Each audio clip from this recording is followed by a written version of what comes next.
നമസ്കാരം. വാർത്താമഴയിലേക്ക് എല്ലാ പ്രേക്ഷകർക്കും സ്വാഗതം. ആദ്യ വാർത്തയിലേക്ക്. സിനിമാ മേഖലയിലെ സ്ത്രീകളുടെ പ്രശ്നങ്ങളെക്കുറിച്ച് പഠിച്ച ജസ്റ്റിസ് ഹേമ കമ്മിറ്റി റിപ്പോർട്ട് പുറത്തുവിടാൻ വിവരാവകാശ കമ്മീഷന്റെ നിർണായക ഉത്തരവ്. വ്യക്തികളുടെ സ്വകാര്യതയിലേക്ക് കടക്കാത്ത വിവരങ്ങൾ പുറത്തുവിടാനാണ് വിവരാവകാശ കമ്മീഷണർ എ അബ്ദുൽ ഹക്കീം ഉത്തരവിട്ടത്. വിവരാവകാശ കമ്മീഷണറുടെ മാർഗനിർദ്ദേശം അനുസരിച്ച് റിപ്പോർട്ട് പുറത്തുവിടുമെന്ന് മന്ത്രി സജി ചെറിയാൻ പറഞ്ഞു. കാണാം ഇന്നത്തെ ലീഡ് സ്റ്റോറി.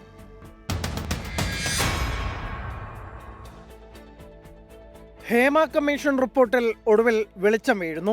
മുൻനിര നായകമാർ മുതൽ സാങ്കേതിക പ്രവർത്തകരായ സ്ത്രീകൾ വരെ സിനിമാ മേഖലയിൽ നേരിടുന്ന പ്രശ്നങ്ങളാണ് ഹേമ കമ്മീഷൻ പഠിച്ചത്. സമഗ്രമായ അന്വേഷണത്തിനൊടുവിൽ 2019 ഡിസംബർ 31 റിപ്പോർട്ട് നൽകി. സിനിമാ മേഖലയിലെ പല പ്രമുഖർക്കുമെതിരെ പരാമർശമുണ്ടെന്ന അഭ്യൂഹങ്ങൾ നിലനിൽക്കെ സർക്കാർ റിപ്പോർട്ട് പൊഴുത്തി. വ്യക്തികൾക്കെതിരെ മൊഴിയുണ്ടെന്ന സൂചനകൾ ശരിവെച്ചുകൊണ്ടാണ് റിപ്പോർട്ട് പുറത്തുവിടണമെന്ന വിവരാവകാശ കമ്മീഷൻ ഉത്തരവ്. റിപ്പോർട്ടിലെ വ്യക്തിവിവരങ്ങൾ ഉൾക്കൊള്ളുന്ന പാരഗ്രാഫുകൾ ഒഴിവാക്കി അപേക്ഷകർക്ക് റിപ്പോർട്ടിന്റെ പകർപ്പ് നൽകണം. ജൂലൈ 25-നകം ഉത്തരവ് നടപ്പിലാക്കണമെന്നാണ് നിർദ്ദേശം. കമ്മീഷണർ ആരെയും പേരെടുത്ത് വിമർശിച്ചിട്ടില്ലെന്നും സാങ്കേതിക പ്രശ്നങ്ങൾ പരിഹരിച്ച മാർഗനിർദ്ദേശങ്ങൾ നടപ്പാക്കുമെന്നും സജി ചെറിയാൻ പറഞ്ഞു. കമ്മീഷന്റെ റിപ്പോർട്ട് പ്രകാരം നിയമപരമായി പഠിച്ചിട്ട് ഏതൊക്കെ കാര്യങ്ങൾ പുറത്തുവിടണം എന്നത് സംബന്ധിച്ച് തീരുമാനിച്ച് അത് പുറത്തുവിടും. ഒരു വ്യക്തിയെ പേരെടുത്ത് ഹേമ കമ്മീഷൻ പറഞ്ഞിട്ടില്ല. ചില സംശയങ്ങൾ, ചില സാഹചര്യ തെളിവുകളൊക്കെയാണ് അവർ പറയുന്നത്. അത് വെച്ചുകൊണ്ട് നമുക്ക് നമ്മുടെ നിയമം അനുസരിച്ച് ഒരു കേസിനോ മറ്റു കാര്യങ്ങളോ നമുക്ക് പ്രൊസീഡ് ചെയ്യാൻ പറ്റില്ല. കൊച്ചിയിൽ നടി ആക്രമിക്കപ്പെട്ടതിന് പിന്നാലെ WCC മുഖ്യമന്ത്രിക്ക് നൽകിയ നിവേദനത്തിന്റെ അടിസ്ഥാനത്തിലാണ് ജസ്റ്റിസ് ഹേമ കമ്മിറ്റി രൂപീകരിക്കപ്പെട്ടത്. 24 തിരുവനന്തപുരം. സംസ്ഥാനത്ത് പനിബാധിതരുടെ എണ്ണത്തിൽ കുറവില്ല. 11,050 പേർ ഇന്ന് ചികിത്സ തേടി. 3 പേർ പനി ബാധിച്ച് മരിച്ചു. 5 ദിവസത്തിനു ശേഷമാണ് ആരോഗ്യവകുപ്പ് രോഗികളുടെ കണക്ക് പ്രസിദ്ധീകരിച്ചത്. സർക്കാർ ആശുപത്രികളിൽ പനിക്ക് ചികിത്സ തേടിയെത്തുന്നത് പ്രതിദിനം 10,000-ലധികം രോഗികളാണ്. ഇന്ന് 11,050 പേർ പനി ബാധിതരായി. 3 പേരാണ് പനി ബാധിച്ച് മരിച്ചത്. 159 പേർക്ക് ഡെങ്കിപ്പനി സ്ഥിരീകരിച്ചപ്പോൾ 420 പേർ ഡെങ്കി ലക്ഷണങ്ങളോടെ ചികിത്സ തേടി. 42 പേർക്ക് H1N1, 32 പേർക്ക് മഞ്ഞപ്പിത്തവും 8 പേർക്ക് എലിപ്പനിയും സ്ഥിരീകരിച്ചു. മലപ്പുറം ജില്ലയിലാണ് പനി ബാധിതർ ഏറെയും. തിരുവനന്തപുരം, തൃശൂർ, കോഴിക്കോട് ജില്ലകളിൽ പ്രതിദിന രോഗികൾ 1000 കടന്നു. ഈ മാസം ഡെങ്കി കേസുകളുടെ വ്യാപനം കൂടുമെന്ന് ആരോഗ്യവകുപ്പ് നേരത്തെ മുന്നറിയിപ്പ് നൽകിയിട്ടുണ്ട്. കഴിഞ്ഞ 5 ദിവസമായി രോഗികളുടെ കണക്ക് സംബന്ധിച്ചുള്ള വിവരം വെബ്സൈറ്റിൽ പ്രസിദ്ധീകരിച്ചിരുന്നില്ല. ഇന്ന് രാവിലെയോടെയാണ് 30-ാം തീയതിക്ക് ശേഷമുള്ള രോഗികളുടെ കണക്ക് വെബ്സൈറ്റിൽ നൽകിയത്. MG പ്രതീഷ്, 24 തിരുവനന്തപുരം. 3ാം നരേന്ദ്രമോദി സർക്കാരിന്റെ ആദ്യ സമ്പൂർണ്ണ ബജറ്റ് ഈ മാസം 23-ന് ധനമന്ത്രി നിർമ്മല സീതാരാമൻ ബജറ്റ് അവതരിപ്പിക്കും. പണപ്പെരുപ്പം നിയന്ത്രിക്കാനും മധ്യവർഗത്തെ തൃപ്തിപ്പെടുത്താനുമുള്ള പ്രഖ്യാപനങ്ങൾ ഉണ്ടാകുമെന്നാണ് സൂചന. ട്രഷറി ബെഞ്ചിലെ അംഗബലം പരിഗണിച്ച് മാത്രമേ നരേന്ദ്രമോദി സർക്കാരിന് ശക്തമായ നിർദ്ദേശങ്ങൾ ബഡ്ജറ്റിൽ ഉൾപ്പെടുത്താനാകൂ. ഇപ്പോഴത്തെ സാഹചര്യത്തിൽ അതുകൊണ്ട് തന്നെ ജനപ്രിയ നിർദ്ദേശങ്ങൾ ബഡ്ജറ്റിന്റെ ഭാഗമാകും. പാർലമെന്റിന്റെ ബഡ്ജറ്റ് സമ്മേളനം ജൂലൈ 22-ന് ആരംഭിച്ച് ഓഗസ്റ്റ് 12-നാണ് അവസാനിക്കുക. ബഡ്ജറ്റ് സമ്മേളനം ആരംഭിക്കാനുള്ള തീയതി സംബന്ധിച്ച കേന്ദ്ര സർക്കാരിന്റെ ശുപാർശ രാഷ്ട്രപതി അംഗീകരിച്ചതായി പാർലമെന്ററി കാര്യമന്ത്രി കിരൺ റിജിജു അറിയിച്ചു. 23-ന് ലോക്സഭയിൽ രാവിലെ 11-നാണ് സമ്പൂർണ്ണ ബഡ്ജറ്റ് അവതരിപ്പിക്കുക. പണപ്പെരുപ്പം ഉയർന്നു നിൽക്കുന്നതിനാൽ RBI ഉടൻ പലിശ നിരക്ക് കുറയ്ക്കാൻ സാധ്യതയില്ല. അതിനാൽ പണപ്പെരുപ്പം നിയന്ത്രിക്കാനുള്ള പ്രഖ്യാപനങ്ങൾ വിപണിയിൽ ഉണ്ടാകുമെന്നാണ് കരുതുന്നത്. ശമ്പള വരുമാനക്കാരുടെയും ഇടത്തരക്കാരുടെയും അതൃപ്തി കഴിഞ്ഞ തെരഞ്ഞെടുപ്പിൽ തിരിച്ചടിയായെന്നാണ് സർക്കാരിന്റെ വിലയിരുത്തൽ. ഈ വിഭാഗത്തെ തൃപ്തിപ്പെടുത്താൻ ആദായ നികുതി ഘടനയിൽ മാറ്റം വരുത്തിയേക്കും. R Radhakrishnan, 24 Delhi. NEET UG കൗൺസിലിംഗിൽ ആശയക്കുഴപ്പം. ഇന്നത്തെ കൗൺസിലിംഗ് മാറ്റിവെച്ചെന്ന വാർത്ത കേന്ദ്ര ആരോഗ്യ മന്ത്രാലയം തള്ളി. തീയതി ഔദ്യോഗികമായി പ്രഖ്യാപിച്ചിട്ടില്ലെന്നാണ് വിശദീകരണം. ലക്ഷക്കണക്കിന് വിദ്യാർത്ഥികളുടെ ഭാവി അനിശ്ചിതത്വത്തിലെന്ന് കോൺഗ്രസ് കുറ്റപ്പെടുത്തി. ഇന്ന് നടത്താനിരുന്ന നീറ്റ് UG കൗൺസിലിംഗ് മാറ്റിവെച്ചുവെന്ന റിപ്പോർട്ടുകൾക്കെതിരെയാണ് കേന്ദ്ര ആരോഗ്യ മന്ത്രാലയം രംഗത്തെത്തിയത്. നീറ്റ് UG കൗൺസിലിംഗ് തീയതി ഇതുവരെ ഔദ്യോഗികമായി പ്രഖ്യാപിച്ചിട്ടില്ല. ഇന്ന് തുടങ്ങുമെന്നത് അഭ്യൂഹം മാത്രമായിരുന്നുവെന്നാണ് വിശദീകരണം. ലക്ഷക്കണക്കിന് വിദ്യാർത്ഥികളുടെ ഭാവി അനിശ്ചിതത്വത്തിലായെന്നും സ്ഥിതി ഓരോ നിമിഷവും വഷളാകുന്നുവെന്നും കോൺഗ്രസ് കുറ്റപ്പെടുത്തി. बहुत ही बच्चे परेशान थे, बहुत ही घबराए हुए थे कि अगर काउंसलिंग नहीं रुकेगी तो हमारा भविष्य पूरी तरीके से अंधकार में हो जाएगा. तो ये रुकना, ये मैं समझता हूं कि जो हम लोगों ने ये बात उठाई, कांग्रेस पार्टी ने उठाई, कांग्रेस पार्टी ने मजबूती से बच्चों की लड़ाई लड़ी है और ये उसका परिणाम है। കേന്ദ്ര വിദ്യാഭ്യാസ മന്ത്രിയുടെ കഴിവില്ലായ്മയാണ് പ്രശ്നങ്ങൾക്ക് കാരണമെന്നും വിമർശനം. നീറ്റ് യുജി പരീക്ഷ റദ്ദാക്കണമെന്നാവശ്യപ്പെട്ടുള്ള ഹർജികൾ സുപ്രീം കോടതി തിങ്കളാഴ്ച പരിഗണിക്കും. സുപ്രീം കോടതി ചീഫ് ജസ്റ്റിസ് DY ചന്ദ്രചൂഡ്, ജസ്റ്റിസുമാരായ JB പർദിവാല, മനോജ് മിശ്ര എന്നിവരടങ്ങിയ ബെഞ്ചാണ് ഹർജികൾ പരിഗണിക്കുക. പരീക്ഷ റദ്ദാക്കാനാകില്ലെന്നാണ് കേന്ദ്ര സർക്കാരിന്റെയും നാഷണൽ ടെസ്റ്റിംഗ് ഏജൻസിയുടെയും നിലപാട്. 24 ഡൽഹി. ഹാത്രസ് ദുരന്തത്തിൽ ആൾദൈവം ഭോലെ ബാബയുടെ മൊഴി രേഖപ്പെടുത്തി. അജ്ഞാത കേന്ദ്രത്തിലെത്തിയാണ് പോലീസ് മൊഴി രേഖപ്പെടുത്തിയത്. അറസ്റ്റിലായ മുഖ്യപ്രതി ദേവപ്രകാശ് മധുകറിന്റെ മൊഴിയുടെ അടിസ്ഥാനത്തിൽ രാഷ്ട്രീയ പാർട്ടികളുടെ പങ്കിനെക്കുറിച്ചും പോലീസ് അന്വേഷണം തുടങ്ങി. ജുഡീഷ്യൽ കമ്മീഷൻ അപകട സ്ഥലത്തെത്തി തെളിവെടുപ്പ് തുടങ്ങി. 121 പേർ തിക്കിലും തിരക്കിലും പെട്ട് മരിക്കാനിടയായ സത്സംഗത്തിന്റെ മുഖ്യ സംഘാടകനാണ് ദേവപ്രകാശ് മധുകർ. കേസിൽ മുഖ്യപ്രതിയായ ദേവപ്രകാശ് ആൾദൈവം ഭോലെ ബാബയ്ക്കെതിരെ മൊഴി നൽകിയിട്ടില്ല. ചില രാഷ്ട്രീയ പാർട്ടികളുടെ പിന്തുണ ഉണ്ടായിരുന്നുവെന്നും സത്സംഗത്തിനു വേണ്ടി പിരിവ് നടത്തിയെന്നും ഇയാൾ സമ്മതിച്ചു. മൊഴിയുടെ അടിസ്ഥാനത്തിൽ ദുരന്തത്തിലേക്ക് നയിച്ച വീഴ്ചകളിൽ രാഷ്ട്രീയ പാർട്ടികളുടെ പങ്കും അന്വേഷിക്കുമെന്ന് പോലീസ് വ്യക്തമാക്കി. അപകടത്തിന് പിന്നാലെ കാണാതായ ആൾദൈവം ഭോലെ ബാബ അജ്ഞാത കേന്ദ്രത്തിൽ ചിത്രീകരിച്ച വീഡിയോയിലൂടെ ഇന്ന് വീണ്ടും പ്രത്യക്ഷപ്പെട്ടു. ദുരന്തത്തിൽ അതീവ ദുഃഖിതനാണെന്ന് ഭോലെ ബാബ. शक्ति दें, सभी शासन एवं प्रशासन पर भरोसा बनाए रखें, हमें विश्वास है. ഭോലെ ബാബ എന്ന സൂരജ് പാൽ നാരായണൻ ഹരിയുടെ മൊഴി അജ്ഞാത കേന്ദ്രത്തിലെത്തി പോലീസ് രേഖപ്പെടുത്തി. ഇയാളെ പ്രതി ചേർക്കുന്നതിൽ ഉത്തർപ്രദേശ് പോലീസ് ഇപ്പോഴും തീരുമാനമെടുത്തിട്ടില്ല. സർക്കാർ നിയോഗിച്ച ജുഡീഷ്യൽ കമ്മീഷനും ഇന്ന് വിവരശേഖരണം ആരംഭിച്ചു. സംഭവസ്ഥലം സന്ദർശിച്ച കമ്മീഷൻ ദൃക്സാക്ഷികളിൽ നിന്ന് മൊഴിയെടുത്തു. 24 ഡൽഹി. പത്തനംതിട്ടയിൽ BJP വിട്ട കാപ്പ പ്രതിയെ CPIM മാലയിട്ട് സ്വീകരിച്ചതിൽ വിവാദം. ന്യായീകരിച്ച് CPIM-ഉം വിമർശിച്ച് BJP-യും രംഗത്തെത്തി. പാർട്ടിയിലെത്തിയ ശരൺചന്ദ്രന്റെ പേരിൽ രാഷ്ട്രീയ കേസുകൾ മാത്രമാണുള്ളതെന്ന് CPIM പത്തനംതിട്ട ജില്ലാ സെക്രട്ടറി KP ഉദയഭാനു പറഞ്ഞു.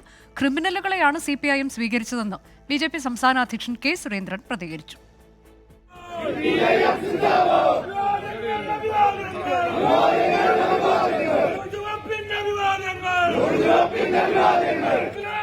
കഴിഞ്ഞ മാസം ജയിലിൽ നിന്നിറങ്ങിയ ശരൺചന്ദ്രൻ ഉൾപ്പെടെ BJP വിട്ടെത്തിയ 60ഓളം പേർക്കാണ് പത്തനംതിട്ട കുമ്പഴയിൽ CPIM സ്വീകരണം നൽകിയത്. മന്ത്രി വീണ ജോർജ് ഉദ്ഘാടനം ചെയ്ത പരിപാടിയിൽ ശരൺ ഉൾപ്പെടെയുള്ളവരെ മാലയിട്ട് സ്വീകരിച്ചത് CPIM പത്തനംതിട്ട ജില്ലാ സെക്രട്ടറി KP ഉദയഭാനു. CPIM പ്രവർത്തകരുമായുള്ള സംഘർഷവും സ്ത്രീകൾക്കെതിരായ അതിക്രമവും ഉൾപ്പെടെ 20ഓളം കേസുകളിൽ പ്രതിയായ ശരണിനെ പാർട്ടിയിലേക്ക് സ്വീകരിച്ചത് വിവാദമായതോടെ ന്യായീകരണം. കാപ്പ നിയമപ്രകാരം ശരണിന് താക്കീത് നൽകുക മാത്രമാണ് ചെയ്തിട്ടുള്ളതെന്നും സ്ത്രീക്കെതിരായ അതിക്രമ കേസ് രാഷ്ട്രീയ പ്രേരിതമെന്നും KP ഉദയഭാനു. ക്രിമിനൽ പ്രവർത്തനങ്ങൾക്ക് ഉപയോഗിക്കുകയാണെന്ന് അവർക്ക് ബോധ്യമായതിൽ നിന്ന് അതിൽ നിന്ന് മോചനമായി കഴിഞ്ഞാലും മാധ്യമങ്ങൾ അവരെ വിടില്ല എന്നുള്ളതാണ്. സാമൂഹ്യ വിരുദ്ധൻ എന്ന് പറയുന്നത് പൊതുപ്രവർത്തകരുടെ പേരിൽ എടുക്കേണ്ട കേസല്ല എന്നുകൂടി നമ്മൾ മനസ്സിലാക്കുക. നേരിന്റെ പാതയിലേക്ക് എത്തുന്നവരെ സ്വീകരിക്കുന്നതിൽ ഒരു തെറ്റുമില്ലെന്ന് മന്ത്രി വീണ ജോർജ്. CPM-നെ സംബന്ധിച്ചിടത്തോളം, പ്രസ്ഥാനത്തെ സംബന്ധിച്ചിടത്തോളം വളരെ വ്യക്തമായിട്ടുള്ള കാര്യം. അപ്പോൾ അവർ പ്രവർത്തിച്ച കാലഘട്ടത്തിൽ മുൻപ് അവര് തെറ്റായ രാഷ്ട്രീയവും തെറ്റായ രീതികളും പിന്തുടർന്നവരാണെങ്കിൽ അത് ഉപേക്ഷിച്ച് അവർ ശരിയായ രീതിയിലേക്ക് വന്നിട്ടുള്ളവരാണ്. അതുകൊണ്ടാണ് അവർ ചെങ്കൊടി ഏന്താനായിട്ട് തയ്യാറായി വന്നിട്ടുള്ളത്. അത് പാർട്ടി ജില്ലാ സെക്രട്ടറി പറഞ്ഞിട്ടുണ്ട്. തെറ്റു ചെയ്തതിന്റെ പേരിൽ BJP ഒഴിവാക്കിയവരെയാണ് CPIM ഹരിചന്ദ്രനെ പോലെ സ്വീകരിച്ചതെന്ന് BJP സംസ്ഥാന പ്രസിഡന്റ് K സുരേന്ദ്രൻ. ശരൺചന്ദ്രനെ സ്വീകരിച്ചതിൽ CPM-ൽ തന്നെ ഒരു വിഭാഗത്തിന് കടുത്ത അമർഷമുണ്ട്. ക്രിമിനൽ ബന്ധമുള്ളവരെ പാർട്ടി സംരക്ഷിക്കില്ലെന്ന് CPIM സംസ്ഥാന സെക്രട്ടറി MV ഗോവിന്ദൻ ദേശാഭിമാനിയിൽ എഴുതിയ ദിവസം തന്നെയാണ് പത്തനംതിട്ടയിലെ നേതൃത്വം കാപ്പ കേസ് പ്രതിയെ മാലയിട്ട് സ്വീകരിച്ചത്. വിവിധ ബ്യൂറോകൾക്കൊപ്പം 24 പത്തനംതിട്ട. പാനൂർ ബോംബ് സ്ഫോടന കേസിൽ 2 പ്രതികൾക്ക് കൂടി ജാമ്യം അനുവദിച്ചു. DYFI പ്രവർത്തകരായ സായൂജ്, അമൽ ബാബു എന്നിവർക്കാണ് ജാമ്യം ലഭിച്ചത്. കേസിൽ ഇതുവരെ 5 പ്രതികൾക്ക് ജാമ്യം കിട്ടി. 90 ദിവസത്തിനകം കുറ്റപത്രം നൽകാത്തതിന്റെ ആനുകൂല്യത്തിലാണ് പാനൂർ ബോംബ് സ്ഫോടന കേസിലെ പ്രതികൾക്ക് ജാമ്യം ലഭിച്ചത്. ഇന്നലെ 3 പ്രതികൾക്ക് ജാമ്യം ലഭിച്ചിരുന്നു. അരുൺ, ഷിബിൻലാൽ, അതുൽ എന്നിവർക്കാണ് ഇന്നലെ തലശ്ശേരി ജില്ലാ സെഷൻസ് കോടതി ജാമ്യം നൽകിയത്. വ്യത്യസ്ത ദിനങ്ങളിൽ അറസ്റ്റിലായതിനാൽ 90 ദിവസം പൂർത്തിയാകുന്ന മുറയ്ക്ക് ബാക്കിയുള്ള പ്രതികൾക്കും സ്വാഭാവിക ജാമ്യത്തിന് അർഹത നേടാനാകും. ഫോറൻസിക് ഫലം ലഭിക്കാത്തതാണ് കുറ്റപത്രം വൈകാൻ കാരണമെന്നാണ് പോലീസിന്റെ വാദം. കഴിഞ്ഞ ഏപ്രിൽ 5-നായിരുന്നു പാനൂർ മുളിയത്തോട് ബോംബ് നിർമ്മിക്കുന്നതിനിടെ സ്ഫോടനമുണ്ടായത്. സ്ഫോടനത്തിൽ കൈവേലിക്കൽ സ്വദേശി ഷെറിൻ കൊല്ലപ്പെട്ടിരുന്നു. ഷെറിനടക്കം 15 പേരെയാണ് കേസിൽ പ്രതി ചേർത്തത്. പ്രതികൾ DYFI, CPIM പ്രവർത്തകരോ അനുഭാവികളോ ആണ്. 24 കണ്ണൂർ. കോൺഗ്രസിലെ കൂടോത്ര വിവാദത്തിൽ കടുത്ത വിമർശനവുമായി യൂത്ത് കോൺഗ്രസ്. പണിയെടുക്കേണ്ടതിന് പകരം കൂടോത്രം ചെയ്തു നടന്നാൽ പാർട്ടി ഉണ്ടാകില്ലെന്ന് യൂത്ത് കോൺഗ്രസ് സംസ്ഥാന വൈസ് പ്രസിഡന്റ് അബിൻ വർക്കി പറഞ്ഞു. കൂടോത്രത്തെക്കുറിച്ച് തനിക്ക് അറിയില്ലെന്ന് രമേശ് ചെന്നിത്തല പ്രതികരിച്ചു. പണിയെടുക്കാതെ ഈ പാർട്ടിയിൽ ഏതായാലും പാർട്ടി ഉണ്ടാകില്ല. സത്യത്തിൽ ഈ കൂടോത്രക്കാരൊക്കെ വിചാരിക്കുന്നത് ഇത് 21-ാം നൂറ്റാണ്ടാണെന്നും 2024 ഈ പാർട്ടി എന്ന് പറഞ്ഞാൽ ഈ രാജ്യത്തോട് സയന്റിഫിക് ടെമ്പർ എന്ന വാക്ക് ഇവിടെ പറഞ്ഞു തീർത്ത അല്ലെങ്കിൽ പ്രതിഫലിപ്പിച്ച ജവഹർലാൽ നെഹ്റുവിന്റെ പാർട്ടിയാണ്. കുറ്റ്യാടിയിൽ നടന്ന youth Congress young India booth level leaders മീറ്റിലാണ് അബിൻ വർക്കി നേതാക്കൾക്കെതിരെ വിമർശനം ഉന്നയിച്ചത്. പണിയെടുക്കാതെ കൂടോത്രം ചെയ്താൽ ആരും നേതാക്കന്മാരാവില്ല. നെഹ്റുവിന്റെ പാർട്ടിയിലെ പിന്തുടർച്ചക്കാരാണെന്ന് മറക്കരുതെന്നും അബിൻ വർക്കി പറഞ്ഞു. കോൺഗ്രസിൽ കൂടോത്രം ഉണ്ടോ എന്ന് തനിക്കറിയില്ലെന്നായിരുന്നു വിഷയത്തിൽ രമേശ് ചെന്നിത്തലയുടെ പ്രതികരണം. ഒരിക്കലും ഉണ്ടായിട്ടില്ല. എനിക്ക് അതിനെപ്പറ്റി അറിയില്ല. എന്താ സംഭവം? KPCC പ്രസിഡന്റുമായിട്ട് സംസാരിക്കാൻ അവസരം കിട്ടിയില്ല. എന്താണ് സംഭവിച്ചതെന്ന് അറിയില്ല. നിങ്ങൾ അദ്ദേഹത്തോട് ചോദിക്കുക. ദുഷ്കർമ്മികളായ രാഷ്ട്രീയ മതനേതാക്കളെ പൊതുസമൂഹം ഒറ്റപ്പെടുത്തണമെന്ന് ചെറിയാൻ ഫിലിപ്പ് അഭിപ്രായപ്പെട്ടു. KPCC അധ്യക്ഷൻ K സുധാകരന്റെ വീട്ടിൽ നിന്ന് കൂടോത്രം പുറത്തെടുക്കുന്നതിന്റെ വീഡിയോ കോൺഗ്രസിന് വലിയ നാണക്കേടായിരിക്കുകയാണ്. 24 കോഴിക്കോട്. BJPയിലേക്ക് പോകുന്നുവെന്ന വാർത്ത നിഷേധിച്ച് തൃശൂർ മേയർ. കേന്ദ്രമന്ത്രി സുരേഷ് ഗോപിയുമായി നടന്നത് മന്ത്രി എന്ന നിലയിലുള്ള ആശയവിനിമയം മാത്രമെന്നും രാഷ്ട്രീയം കലർത്തേണ്ടതില്ലെന്നും മേയർ MK വർഗീസ് വ്യക്തമാക്കി. അതിനിടെ മേയറെ പുകഴ്ത്തി വീണ്ടും കേന്ദ്രമന്ത്രി സുരേഷ് ഗോപി രംഗത്തെത്തി. തെരഞ്ഞെടുപ്പ് പ്രചാരണ കാലത്തുണ്ടായ വിവാദം അവസാനിക്കാതെ തുടരുമ്പോഴാണ് സുരേഷ് ഗോപിയുമായുള്ള കൂടിക്കാഴ്ചയെക്കുറിച്ച് മേയർ വീണ്ടും വിശദീകരിക്കുന്നത്. അയ്യന്തോളിൽ ഇന്നലെ നടന്ന പൊതുപരിപാടിയിൽ ഇരുവരും തമ്മിൽ സംസാരിച്ചതിലും പരസ്പരം പ്രശംസിച്ചതിലും രാഷ്ട്രീയം കാണേണ്ടതില്ല. നാടിന്റെ വികസനത്തിനായി കേന്ദ്രമന്ത്രിയിൽ പ്രതീക്ഷയർപ്പിക്കുന്നതിൽ തെറ്റില്ലെന്നും MK വർഗീസ് പറയുന്നു. അതിനകത്തൊരു രാഷ്ട്രീയം എന്താണെന്ന് എനിക്കിപ്പോഴും മനസ്സിലാവുന്നില്ല. ഞാൻ എന്താണ് ചെയ്തത്? അദ്ദേഹത്തിന് കൊണ്ടുവരുന്ന വലിയ പദ്ധതികൾ കൊണ്ടുവരട്ടെ എന്ന് തന്നെയാണ് എൻ്റെ ആഗ്രഹം. മറ്റു തരത്തിലുള്ള രാഷ്ട്രീയം ഇതിനകത്ത് കൂട്ടിക്കലർത്തേണ്ട യാതൊരു ആവശ്യമില്ല. എൻ്റെ ആദർശം വേറെ, അദ്ദേഹത്തിൻ്റെ ആദർശം വേറെ. അത് തമ്മിൽ സമന്വയിപ്പിച്ച് ഞാനിതിപ്പോൾ BJPയിലേക്ക് പോകുന്നു എന്നൊക്കെ പറയുന്നത് വലിയ തെറ്റായ ഒരു പ്രവണതയല്ലേ. തൃശൂർ മേയറെ പോലെ ഉയർന്ന ചിന്താഗതിയുള്ള ഭരണകർത്താക്കൾ വരട്ടെയെന്ന് മേയറെ പുകഴ്ത്തി സുരേഷ് ഗോപി. അങ്ങനെയൊക്കെയുള്ള ജനങ്ങൾക്ക് ഗുണകരമാവുന്ന ചിന്താഗതിയുള്ള ഭരണകർത്താക്കൾ വരട്ടെ, ധാരാളം. Thank you. തുടർച്ചയായി സുരേഷ് ഗോപിയെ പ്രകീർത്തിക്കുന്ന മേയറുടെ നിലപാടിൽ കടുത്ത അതൃപ്തിയാണ് CPIക്കുള്ളത്. 24 തൃശൂർ. കോഴിക്കോട് തിരുവമ്പാടിയിൽ KSEB ഉദ്യോഗസ്ഥരെ കയ്യേറ്റം ചെയ്യുകയും ഓഫീസ് സാമഗ്രികൾ നശിപ്പിക്കുകയും ചെയ്ത യൂത്ത് കോൺഗ്രസ് നേതാവിന്റെ വീട്ടിലെ വൈദ്യുതി വിച്ഛേദിച്ചു. KSEB ചെയർമാന്റെ ഉത്തരവനുസരിച്ചാണ് നടപടി. വൈദ്യുതി കണക്ഷൻ വിച്ഛേദിച്ചത് ശക്തമായ സന്ദേശം നൽകാനെന്ന് വൈദ്യുതി മന്ത്രി K കൃഷ്ണൻകുട്ടി പറഞ്ഞു. അല്ല, അതിക്രമങ്ങളിൽ ഒരിക്കലും വകവെച്ചു കൊടുക്കാൻ പറ്റില്ലല്ലോ.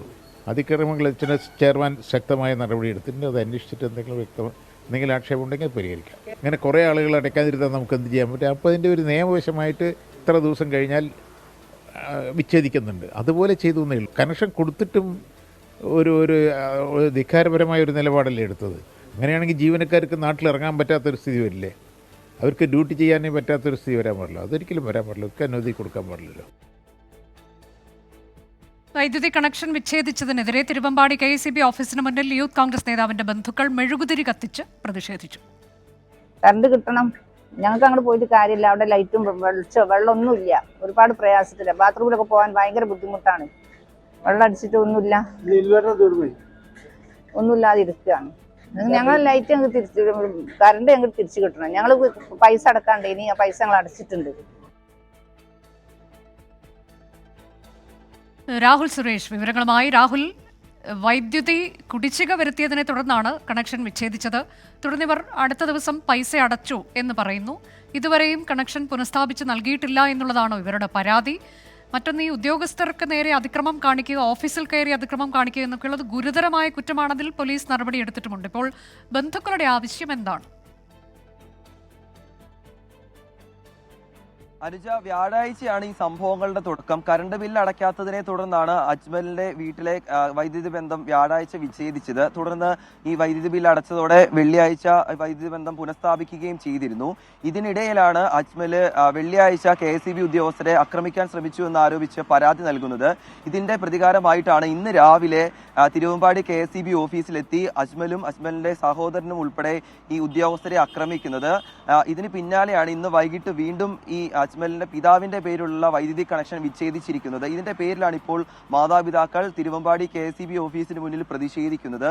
ഈ മാതാപിതാക്കൾ പറയുന്ന പ്രധാനപ്പെട്ട കാര്യം, അജ്മലിന്റെ പേരിലല്ല ഈ വൈദ്യുതി കണക്ഷൻ ഉള്ളത്, പകരം പിതാവിന്റെ പേരിലാണ്. അതുകൊണ്ട് തങ്ങൾ ഇതുമായി ബന്ധപ്പെട്ട് യാതൊരു തെറ്റും ചെയ്തിട്ടില്ല, മാത്രമല്ല വൈദ്യുതി ബില്ല് അടയ്ക്കുകയും ചെയ്തിട്ടുണ്ട്. അതുകൊണ്ട് ഈ വൈദ്യുതി ബന്ധം പുനഃസ്ഥാപിക്കണമെന്നാണ് പറയുന്നത്. അല്ലാത്ത പക്ഷം മെഴുകുതിരി കത്തിച്ചുകൊണ്ട് കുത്തിയിരിപ്പ് സമരവുമായി രാത്രിയിൽ മുഴുവൻ അവിടെ ഇരിക്കാൻ തയ്യാറാണ് എന്നാണ് മാതാവ് ഉൾപ്പെടെ പറയുന്നത്. എന്താണെങ്കിലും ഈ സംഭവത്തിൽ വൈദ്യുതി മന്ത്രിയുടെ പ്രതികരണവും വന്നിട്ടുണ്ട്. അതായത് സംഭവത്തിൽ നിയമ നടപടിയുമായി മുന്നോട്ട് പോകുമെന്നാണ് K. കൃഷ്ണൻകുട്ടി ഇന്ന് വൈകിട്ട് പറഞ്ഞിട്ടുള്ളത്. പ്രതികളുടെ വൈദ്യുതി കണക്ഷൻ വിച്ഛേദിച്ചത് ശക്തമായ സന്ദേശം സമൂഹത്തിന് നൽകാനാണെന്നും വൈദ്യുതി മന്ത്രി പറയുന്നുണ്ട്. എന്താണെങ്കിലും ഇതുമായി ബന്ധപ്പെട്ട നടപടികൾ വൈദ്യുതി വകുപ്പിന്റെ ഭാഗത്തുനിന്നും പുരോഗമിക്കുന്നുണ്ട്. അതേസമയം ഈ KSEB ഉദ്യോഗസ്ഥർ പറയുന്നത് തങ്ങളുടെ ഇഷ്ടപ്രകാരമല്ല ഈ വൈദ്യുതി ബന്ധം നിലവിൽ വിച്ഛേദിച്ചിരിക്കുന്നത്, മുകളിൽ നിന്നും തങ്ങൾക്ക് നിർദ്ദേശം നൽകിയിട്ടുണ്ട് എന്നാണ് പറയുന്നത്. ഇപ്പോഴും ഈ പ്രതിഷേധം തിരുവമ്പാടി KSEB ഓഫീസിന് മുന്നിൽ തുടരുകയാണ്. അനുജ, ശരി, തിരുവമ്പാടി KSEB ഓഫീസിലാണ് നേരത്തെ വൈദ്യുതി വിച്ഛേദിച്ച യൂത്ത് കോൺഗ്രസ് നേതാവിന്റെ മാതാപിതാക്കളുടെ പ്രതിഷേധം. മലപ്പുറം എടപ്പാളിൽ കരാർ തൊഴിലാളികളെ ആക്രമിച്ചു എന്ന പരാതിയിൽ 10 CITU പ്രവർത്തകർക്കെതിരെ കേസെടുത്തു. കൈകൊണ്ടും ട്യൂബ് ലൈറ്റ് കൊണ്ടും അടിച്ചു പരുക്കേൽപ്പിച്ചുവെന്നാണ് FIR. സംഘർഷമുണ്ടായിട്ടില്ലെന്ന് ചുമട്ടുതൊഴിലാളി യൂണിയൻ മലപ്പുറം ജില്ലാ പ്രസിഡന്റ് MP ഫൈസൽ വ്യക്തമാക്കി. പരുക്കേറ്റ തൊഴിലാളി ഫായിസ് ഷാജഹാന്റെ മൊഴിയുടെ അടിസ്ഥാനത്തിൽ കണ്ടാലറിയാവുന്ന 10 CITU പ്രവർത്തകർക്കെതിരെ ചങ്ങരംകുളം പോലീസാണ് കേസെടുത്തത്. കൈകൊണ്ടും ഫൈബർ ട്യൂബ് ലൈറ്റ് കൊണ്ടും തൊഴിലാളികളെ അടിച്ചു പരിക്കേൽപ്പിച്ചെന്നാണ് FIR-ലുള്ളത്. മനഃപൂർവ്വം പരിക്കേൽപ്പിക്കുക, സംഘം ചേർന്ന് ആക്രമിക്കുക, ആയുധം ഉപയോഗിച്ച് പരിക്കേൽപ്പിക്കുക, അസഭ്യം പറയുക എന്നീ കുറ്റങ്ങളാണ് ചുമത്തിയത്. എന്നാൽ ആരെയും ആക്രമിച്ചിട്ടില്ലെന്നാണ് CITU വിശദീകരണം. ഇതിനകത്തൊരു സംഘർഷമില്ല, ഒരു വാക്കേറ്റോ ബഹളോ ഒരു വാഗാതോ അടിപിടിയോ ഒന്നും ഉണ്ടായിട്ടില്ല. നമ്മൾ നമ്മുടെ തൊഴിൽ നഷ്ടപ്പെടുമ്പോൾ ചോദ്യം ചെയ്യും. അതെന്താ വെച്ചാൽ നമ്മളാണ് നിയമപരമായി തൊഴിലെടുക്കാൻ ചുമതലപ്പെട്ട ആളുകൾ എന്ന് നിലക്കാണ്. കഴിഞ്ഞ ദിവസമാണ് എടപ്പാളിൽ ലോറിയിൽ നിന്ന് ചുമട്ടു തൊഴിലാളികൾ അറിയാതെ ജീവനക്കാർ ലോഡിറക്കിയതിന് CITU-കാർ മർദ്ദിച്ചതായി പരാതി ഉയർന്നത്. അക്രമത്തിനിടെ ഭയന്നോടിയ പത്തനാപുരം സ്വദേശി ഫായിസ് ഷാജഹാൻ കെട്ടിടത്തിൽ നിന്ന് അടുത്ത കെട്ടിടത്തിലേക്ക് ചാടിയപ്പോഴാണ് പരിക്കേറ്റത്. യുവാവ് തൃശൂർ മെഡിക്കൽ കോളേജ് ആശുപത്രിയിൽ ചികിത്സയിലാണ്. 24 തിരൂർ. കോട്ടയത്തെ ആകാശപാതയെ ചൊല്ലി UDF-ഉം LDF-ഉം തുറന്ന പോരിൽ. പദ്ധതി പൂർത്തിയാക്കണമെന്നാവശ്യപ്പെട്ട് UDF-ന്റെ ഉപവാസ സമരം പൊളിച്ചു മാറ്റണമെന്നാവശ്യപ്പെട്ട് CPIM പ്രതിഷേധ മാർച്ച് നടത്തി. ആകാശപാത ജീവന് ഭീഷണിയെന്ന് കേരള കോൺഗ്രസ് M മനുഷ്യാവകാശ കമ്മീഷന് പരാതി നൽകി. ആകാശപാത പൊളിക്കുമെന്ന് ഗതാഗത മന്ത്രി KB ഗണേഷ് കുമാർ നിയമസഭയിൽ പറഞ്ഞതോടെയാണ് രാഷ്ട്രീയ പോര രൂക്ഷമായത്. എതിർപ്പുന്നയിച്ച UDF ആദ്യഘട്ട സമരം എന്ന നിലയിലാണ് ഏകദിന ഉപവാസം നടത്തിയത്. തിരുവഞ്ചൂർ രാധാകൃഷ്ണൻ നേതൃത്വം നൽകുന്ന സമരം രമേശ് ചെന്നിത്തല ഉദ്ഘാടനം ചെയ്തു. CPM-ന് എന്നാണ് ഈ സമരത്തോട് ഇത്ര വലിയ അലർജി? സമരത്തിലൂടെ വളർന്നു എന്ന് പറയുന്ന ഒരു പാർട്ടിയല്ലേ? അപ്പൊ ആളുകൾ സമരം ചെയ്യുന്നതിന് വരെ എതിരായി. അതാണ് CPM-ന് ജീർണത. അതാണ് ഈ വലിയ തിരിച്ചടി കിട്ടുന്നത്. സമരം പോലും ശരിയല്ല എന്ന് പറയുന്ന തരത്തിലേക്ക് കേരളത്തിലെ കമ്മ്യൂണിസ്റ്റ് പാർട്ടി അധപ്പതിച്ചിരിക്കുകയാണ്. ആകാശപാത പൊളിച്ചുമാറ്റണമെന്നാവശ്യപ്പെട്ട CPM വൈകിട്ട് പ്രതിഷേധ മാർച്ചും നടത്തി. UDF സമരം നടക്കുന്നതിനാൽ ആകാശപാതയ്ക്ക് സമീപത്തേക്ക് മാർച്ച് കടത്തിവിട്ടില്ല. UDF സമരം ജനങ്ങളെ ബുദ്ധിമുട്ടിലാക്കിയെന്ന് CPIM ആരോപിച്ചു. അവിടെ നടക്കുന്ന സമരാഭാസവും പൊറോട്ടു നാടകവുമെല്ലാം നിയമസഭയിൽ കിട്ടിയ നല്ല പ്രഹരത്തിന് തൽക്കാലം ഒന്ന് പിടിച്ചു നിൽക്കാൻ വേണ്ടി ചെയ്യുന്നതാണ്.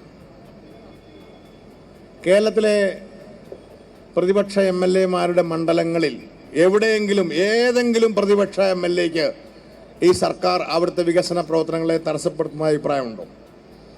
ഉദ്ഘാടനം ചെയ്ത രമേശ് ചെന്നിത്തലയ്ക്കുണ്ടോ? UDF-നും LDF-നും പണം തട്ടാനുള്ള പദ്ധതിയാണ് ആകാശപാതയെന്ന് BJP.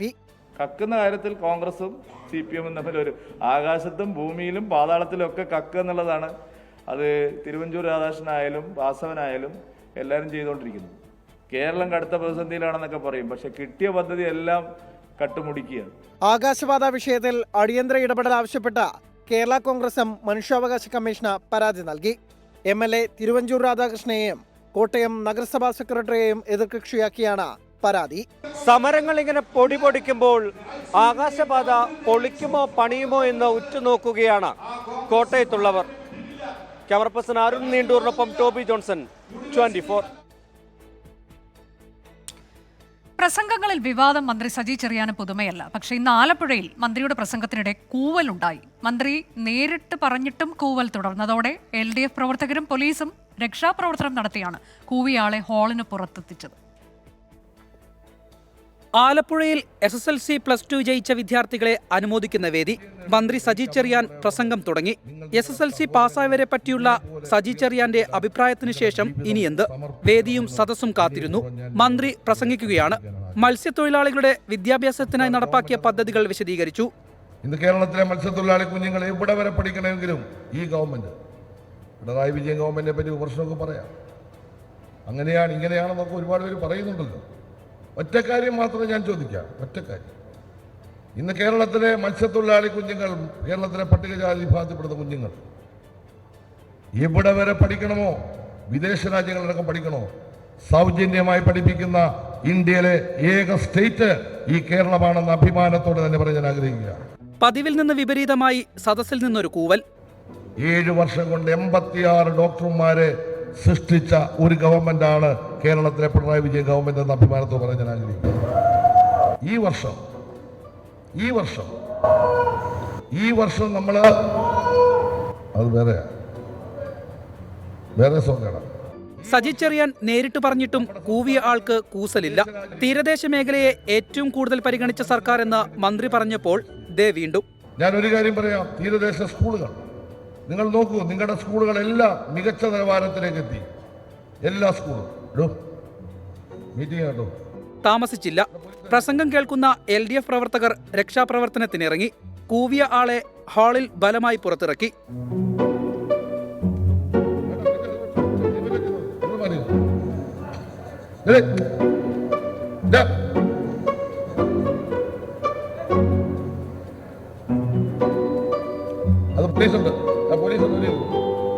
പിന്നാലെ പോലീസ് എത്തി. മദ്യലഹരിയിലാണ് ഇയാൾ കൂവിയതെന്നാണ് സംശയം. 24 ആലപ്പുഴ. മലപ്പുറത്തെ +1 സീറ്റ് പ്രതിസന്ധിയിൽ 2-അംഗ സമിതിയുടെ റിപ്പോർട്ട് ലഭിച്ചെന്നും മുഖ്യമന്ത്രിയുമായി കൂടിയാലോചിച്ച് തീരുമാനമെടുക്കുമെന്നും വിദ്യാഭ്യാസ മന്ത്രി V ശിവൻകുട്ടി. മലപ്പുറത്ത് 7000-ഓളം സീറ്റിന്റെ കുറവ് മാത്രമേ ഉള്ളൂവെന്ന് മന്ത്രി ആവർത്തിച്ചു. മലപ്പുറത്തെ +1 സീറ്റ് പ്രതിസന്ധിയെക്കുറിച്ച് പഠിക്കാനാണ് 2-അംഗ സമിതിയെ നിയോഗിച്ചത്. സമിതിയുടെ റിപ്പോർട്ട് ഇന്നലെ ലഭിച്ചതായി വിദ്യാഭ്യാസ മന്ത്രി V ശിവൻകുട്ടി. അധിക താൽക്കാലിക ബാച്ച് അനുവദിക്കുന്നതിൽ മുഖ്യമന്ത്രിയുമായി കൂടിയാലോചന നടത്തും. മലപ്പുറം ജില്ലയിലെ സീറ്റുകളുടെ കുറവിനെ സംബന്ധിച്ചിടത്തോളം പരിശോധിക്കുന്നതിന് വേണ്ടി 2 ഉദ്യോഗസ്ഥന്മാർ ചുമതലപ്പെടുത്തിയിരുന്നു. അവരെ പരിശോധിച്ച ശേഷം ഇന്നലെ കൊണ്ട് മന്ത്രി ഇന്നലെ എൻ്റെ റിപ്പോർട്ട് എന്നെ സമർപ്പിച്ചിട്ടുണ്ട്. അത് മുഖ്യമന്ത്രിയുമായിട്ട് സംസാരിച്ച ശേഷം കുറച്ച് നടപടിക്രമങ്ങളുണ്ട്. അതിനുശേഷം അതിൻ്റെ കാര്യങ്ങളെ സംബന്ധിച്ചിടത്തോളം നിങ്ങളോട് പറയാൻ പറ്റുന്ന രൂപത്തിലായി കഴിയുമ്പോൾ നിങ്ങളോട് പറയാം. മലപ്പുറത്ത് 7000-ഓളം സീറ്റ് മാത്രമേ കുറവുള്ളൂ എന്ന മുൻ നിലപാട് മന്ത്രി ആവർത്തിച്ചു. നിയമസഭയിൽ പറഞ്ഞ കണക്കുകൾ മാത്രമേ തന്റെ കയ്യിലുള്ളൂ. അതിനപ്പുറമുള്ള കണക്ക് തന്റെ കയ്യിലില്ല. എൻ്റെ 16,000 കണക്കില്ല, നിങ്ങളുടെ കണക്കാണ്. നിയമസഭയിൽ പറഞ്ഞല്ലോ 7500-ൽ സംതിങ്ങിൻ്റെ കുറവുണ്ടെന്ന് പറഞ്ഞല്ലോ. അതിൻ്റെ അടിസ്ഥാനത്തിലാണല്ലോ ഒരു അന്വേഷണം നടത്താൻ വേണ്ടി തീരുമാനിച്ചത്. വീണ്ടും നിങ്ങൾ 16,000 20,000-ന്റെ കണക്ക് വെച്ച് എൻ്റെ ഉള്ള കണക്കല്ല, അത് നിങ്ങളുടെ കണക്കാണ്. ബുധനാഴ്ച ചേരുന്ന മന്ത്രിസഭായോഗം അധിക ബാച്ചുകൾ സംബന്ധിച്ച തീരുമാനമെടുക്കും. ജൂലൈ 4-ന് വൈകിട്ട് 5 വരെയായിരുന്നു +1 പ്രവേശനത്തിന് ഓപ്ഷൻ നൽകാനുള്ള സമയം. 24 തിരുവനന്തപുരം. BJP തൃശൂർ ജില്ലാ അധ്യക്ഷൻ KK അനീഷ് കുമാർ സ്ഥിരം കുറ്റവാളിയെന്ന പോലീസ് റിപ്പോർട്ടിനെതിരെ പ്രതിഷേധം. DIG ഓഫീസിലേക്ക് നടത്തിയ മാർച്ചിന് നേരെ പോലീസ് ജലപീരങ്കി പ്രയോഗിച്ചു. 3 പ്രവർത്തകർക്ക് പരുക്കേറ്റു. ഒട്ടേറെ ക്രിമിനൽ കേസുകളിൽ പ്രതിയാകുന്നവർക്കെതിരെ ചുമത്തുന്ന നടപടിക്രമമാണ് BJP ജില്ലാ പ്രസിഡന്റ് KK അനീഷ് കുമാറിനെതിരെ പോലീസിന്റെ ഭാഗത്തു നിന്നുണ്ടായത്. ഇതോടെ കേസിൽ ജാമ്യമെടുക്കുന്നതിന് പകരം രാഷ്ട്രീയമായി കൈകാര്യം ചെയ്യാൻ BJP തീരുമാനിച്ചു. ഇതിന്റെ ഭാഗമായാണ് 100 കണക്കിന് പ്രവർത്തകരെ അണിനിരത്തി DIG ഓഫീസിലേക്ക് മാർച്ച് നടത്തിയത്. ബാരിക്കേഡ് മറികടക്കാൻ ശ്രമിച്ച പ്രവർത്തകർക്ക് നേരെ പോലീസ് ജലപീരങ്കി പ്രയോഗിച്ചു.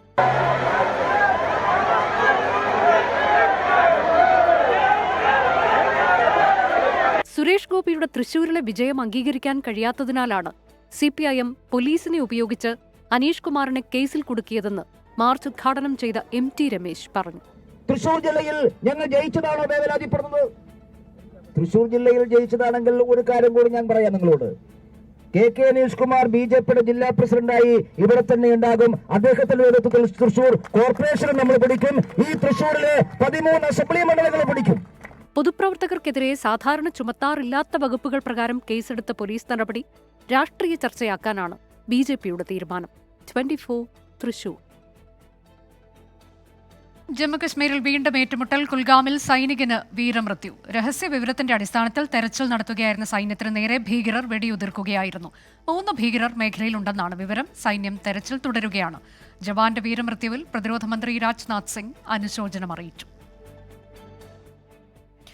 എയർ ഇന്ത്യ വിമാനങ്ങൾ വീണ്ടും സർവീസുകൾ റദ്ദാക്കി. ജീവനക്കാരും കമ്പനിയും തമ്മിലുള്ള തർക്കമാണ് സർവീസുകൾ റദ്ദാക്കാൻ കാരണം. മലയാളികളടക്കം നിരവധി യാത്രക്കാർ പ്രതിസന്ധിയിലാണ്.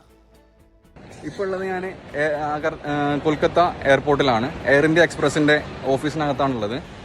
ഇദ്ദേഹം ഒരു ആർമി ഓഫീസറാണ്. ഇവിടെ നാളേക്ക് കൊൽക്കത്ത എയർപോർട്ടിൽ നിന്ന് കൊച്ചിയിലേക്ക് പോകേണ്ട ഫ്ലൈറ്റുകൾ മൊത്തം ക്യാൻസൽ ചെയ്തിട്ടുണ്ടെന്നാണ് പറയുന്നത്.